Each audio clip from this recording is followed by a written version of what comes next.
Welcome to my channel if you're new, and welcome back for all of those that are returning. For those of you who are new, my name is Davina and I am delighted that you've decided to stop by. I have been an intuitive psychic for over 22 years and the founder of Earth Goddess Rising, a women's spiritual travel and retreat company where we go on adventures to connect to sacred sites, and I weave connections. That's my job. I connect people together by creating events using my visionary skills. And I like to do the retreats as a collaboration. I usually have a yoga instructor or people who bring music in. I am not the one that does the whole thing. I take turns, and those are a lot of fun, the retreats, the weekend retreats. Now I'm focusing on building my YouTube channel, so I'm very grateful that you're here. Also, I have an announcement where I'm so excited. My project I've been working on since the end of 2023 came to an end finally, and the Around the World Tarot and its companion guidebook is now available. It's like when you start channeling, things have a mind of its own and wants to do its own thing with the flow and let it become what it wanted to become. I had different ideas and then it kept changing, and I was like, okay, this is good. I was gonna share with you a poem. I don't know what poem I'm gonna share, but for some reason, I feel like I need to share a poem. Maybe someone needs some inspiration. So I'm gonna shuffle the deck. What should I share with you today? King of Cups came out, and then the Ten of Wands. Okay, so those two. And then we have the Nine of Swords, which is the Nightmare card. The King of Cups, he is the watery sign. Water, going with the flow. See, that's important to do. It's important to know how to go with the flow and get in the flow state for ease and grace, right? King of Cups and the Ten of Wands, carrying a heavy burden.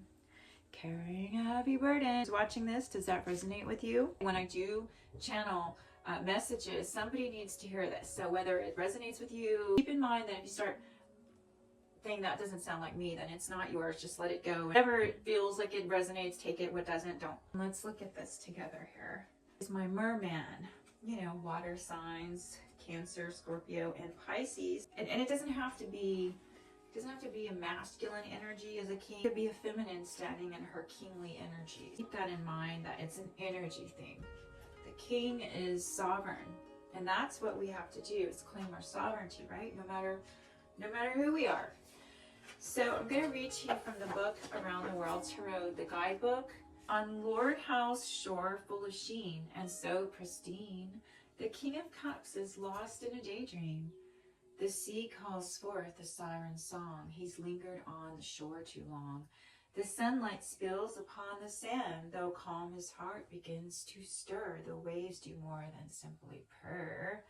The sirens hum, their voices sweet, echoing the ocean's feet. He knows the song, the pool, the spell, and in its charm he longs to dwell. His mind is strong and his heart is wise, yet in the deep temptation lies. The king who masters every tide now feels the pull he cannot hide. The sea calls, come sail away, leave all your worries for the bay. We'll guide you through dreams untold to a world where love shines pure as gold. But still he stays upon the shore, his feet firmly planted in the sand. He lifts his cup but does not drink. His thoughts are waves that rise and sink.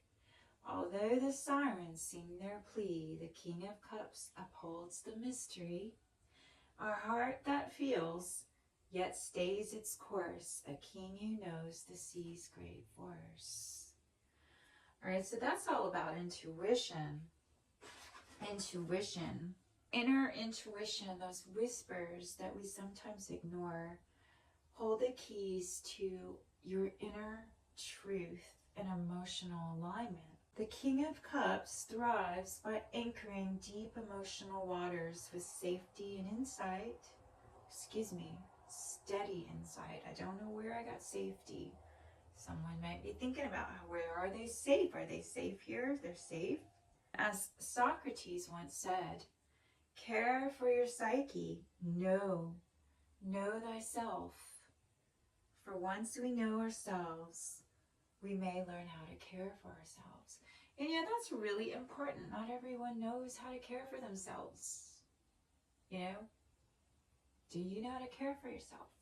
Do you listen to the subtle pulls, the subtle whispers of your inside voice pulling you in one direction? Or do you let your mind steer you in another direction because it doesn't trust what that inside intuitive voice is leading you to do? See, that's where getting in alignment with your mind and your heart will pay off. Just like with the siren song, don't let the sirens lure you out to sea if it's not a place that you want to be, if it's going to cause trouble in your life. Or it's a siren that has got some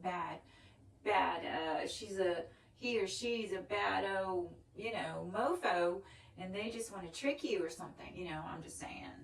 I don't know where it's coming from. I'm going with the flow. So the next message for someone watching today that I want to read to you from this. You might be carrying too much on your own.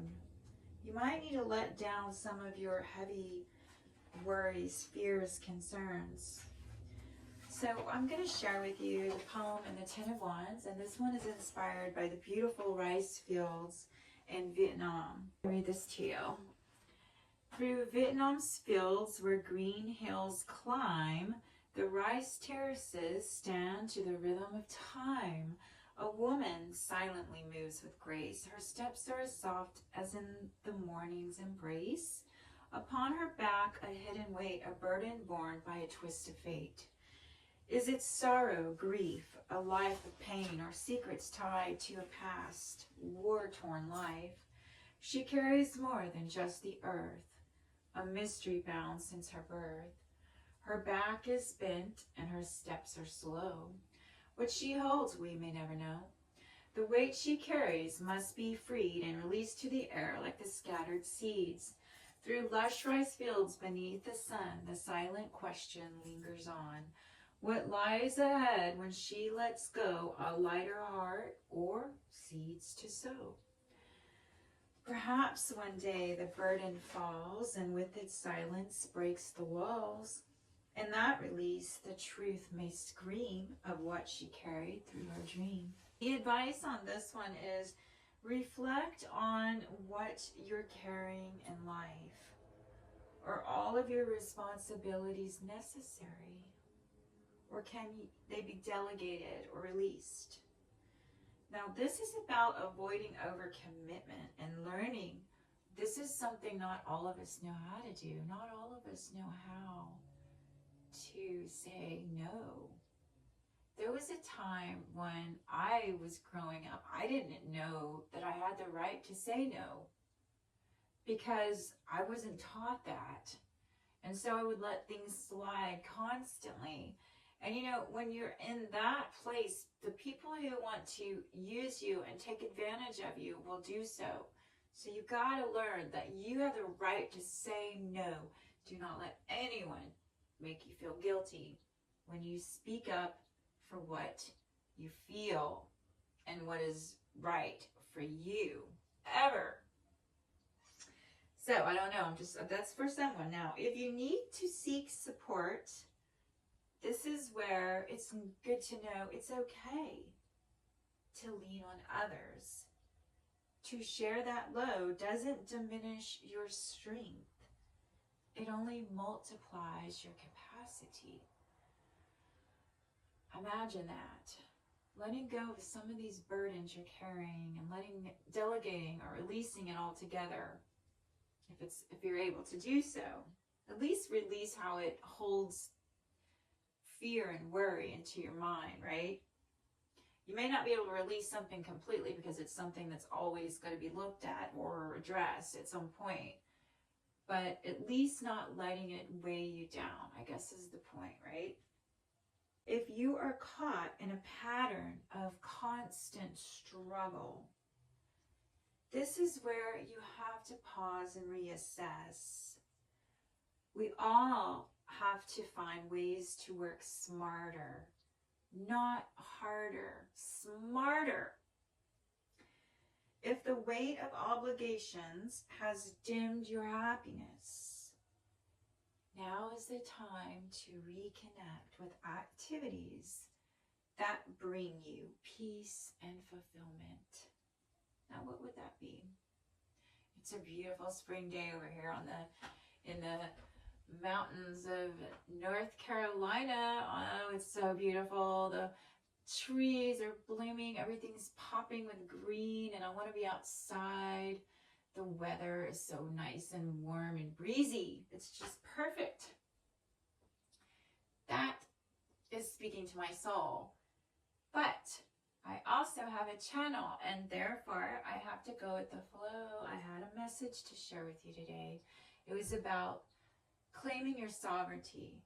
But somebody watching this needed to hear these messages, so I'm reading them to you. The weight of war is carried not just by soldiers, but by all of humanity. And that was written by Bao Ninh, I guess, a former Vietnamese soldier, The Sorrow of War.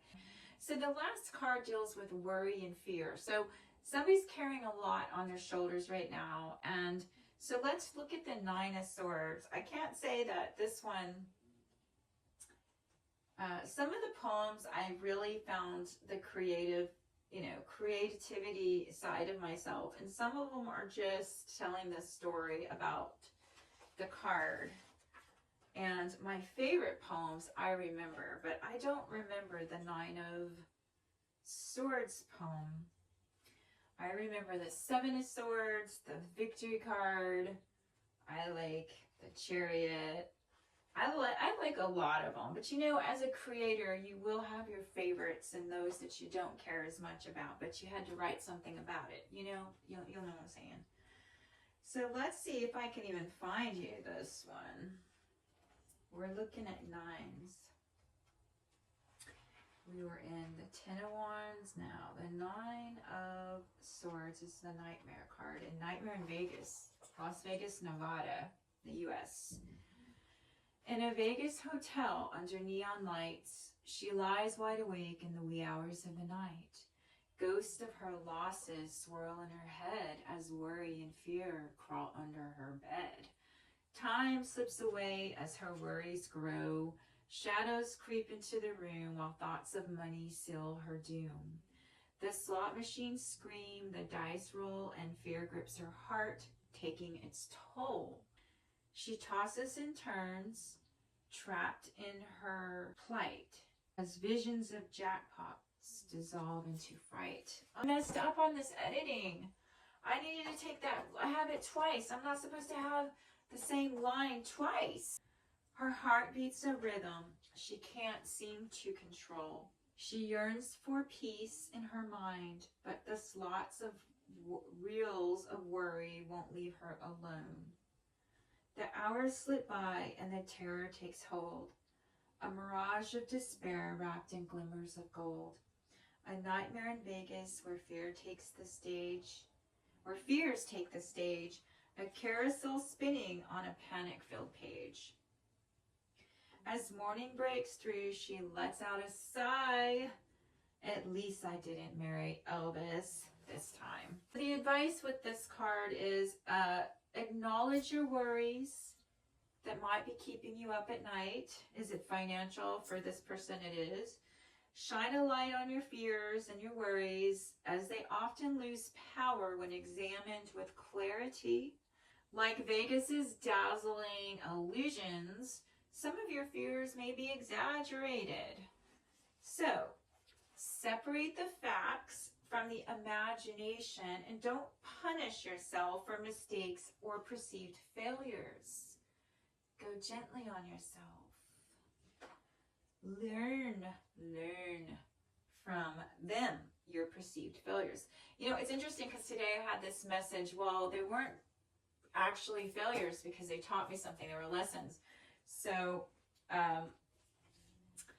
you know, dawn is going to come. The morning usually comes around and we have a different perspective if we slept well sometimes. It's always darkest before dawn, right? So we must overcome any kind of mental and emotional instabilities, fears and worry. Sometimes we give that energy so much of our time when we could be doing like amazing, wonderful things and focusing on creating or connecting or building or drawing or creating art and beauty in any way we want to. Whatever our gifts are, what are we good at? We're all got some contribution, you know? And I think that this modern society that we live in, that is a problem. Most people are so glued to their devices that they haven't opened their package and their gifts yet. So they don't really know what they're good at. What is it that you do if you haven't found the thing that speaks to you? And then you've got to learn to trust the whispers inside, those intuitive nudges to lead you. So I got this message today, this first thing in the morning I have to share. This was the message to share with you. Your intuitive hunches, they are whispers from the divine. Your intuition is God speaking to you and giving you hunches. So when you get intuition and intuitive hits, you have to run with it right then and there. You know, this was something that came up for me recently. I'm not sure where I found this. I don't know who or what or where, unfortunately, that I read this. But at that moment, it was working for me because the moment you have that energy, now I feel like it was a new person's channel here on YouTube. And if I do find that content and can remember where it was, I want to share it with you. But at this moment, I can't remember. So like I said, I always try to give credit where it's due unless I've forgotten, can't remember where I got the hit. But it was perfect for me at that time. So I'm being guided to share with you right now that if you get intuitive hunches to create, whether it's poetry, it's writing a book, it's learning a new skill, that you've always wanted to do something, like you've always wanted to create something specific, you know, whatever that looks like for you, it could be anything. And then you always talk yourself out of it, like, oh, that would take forever, I can't do that, this and that. So the message is that what I got this morning was the intuition is don't ever ignore God's voice. That's God's voice telling you, hey, I have this grand idea for you. You've got to do this. And so what happens if you don't grasp it right then, like a thought cloud, it just goes out and the energy's gone, the momentum, and you'll think about it, you'll write it down maybe, and maybe you'll get back to it at a later time when you don't have the zest or the zeal. So the moment you have that inspirational nudge, sit down, write, sing, do whatever it is that you are being called to do, because that is God speaking to you.